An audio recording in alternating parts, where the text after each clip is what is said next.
অবশেষে জুলাই জাতীয় সনদ বাস্তবায়নের আদেশ জারি করেছেন রাষ্ট্রপতি মোহাম্মদ শাহাবুদ্দিন। বৃহস্পতিবার তিনি এই আদেশ জারি করেন। এর আগে দুপুরে অন্তর্বর্তী সরকারের উপদেষ্টা পরিষদের বৈঠকেও জুলাই জাতীয় সনদ বাস্তবায়ন আদেশ ২০২৫ অনুমোদন করা হয়। এরপর জাতির উদ্দেশ্যে দেওয়া ভাষণে আদেশের বিষয়বস্তু ও বাস্তবায়ন পদ্ধতির তথ্য তুলে ধরেন প্রধান উপদেষ্টা ড মোহাম্মদ ইউনূস। আদেশের সারসংক্ষেপেও সই করেন প্রধান উপদেষ্টা। এর কিছুক্ষণ পরই রাষ্ট্রপতির আদেশে আইন মন্ত্রণালয়ের পক্ষ থেকে গেজেট প্রকাশ করা হয়।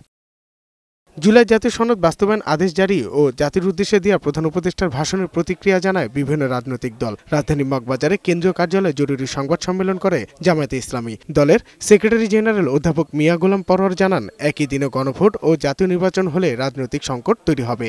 একই দিনে গণভোট এবং জাতীয় নির্বাচনের ঘোষণায় জনগণের আকাঙ্ক্ষা পূর্ণ হয়নি, অথচ একই দিনেই তাকে ওই সিদ্ধান্ত নিতে হবে, আবার একটা প্রতীকে তার জাতীয় নির্বাচনের ভোটও দিতে হবে।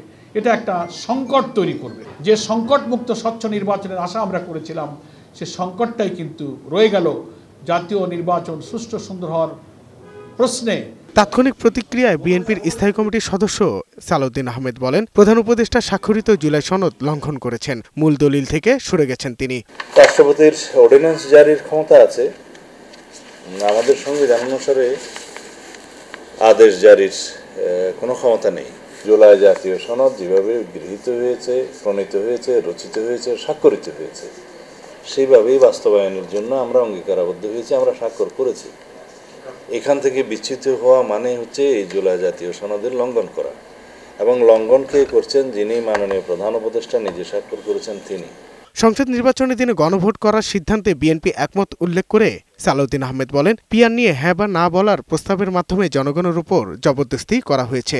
জবরদস্তিমূলক জনগণকে বলতে বলা হচ্ছে যে এগুলো তো হয়, আপনি হ্যাঁ বলবেন অথবা না বলবেন। যে স্বাক্ষরিত জুলাই জাতীয় সনদের বাইরের কোনো বিষয় যদি আরোপ করা হয়, তার সাথে আমরা একমত হব না, এবং রাজনৈতিক স্বাক্ষরের অংশগ্রহণকারী রাজনৈতিক দলগুলো প্রতি সেটা কোনো বাধ্যবাধকতা সৃষ্টি করবে না। বিএনপির এই নেতা বলেন, এই আদেশের মর্যাদা কি হবে তা বিচার বিভাগ নির্ধারণ করবে। এর আইনি ভিত্তি কতটুকু আছে তা নিয়েও প্রশ্ন রয়েছে।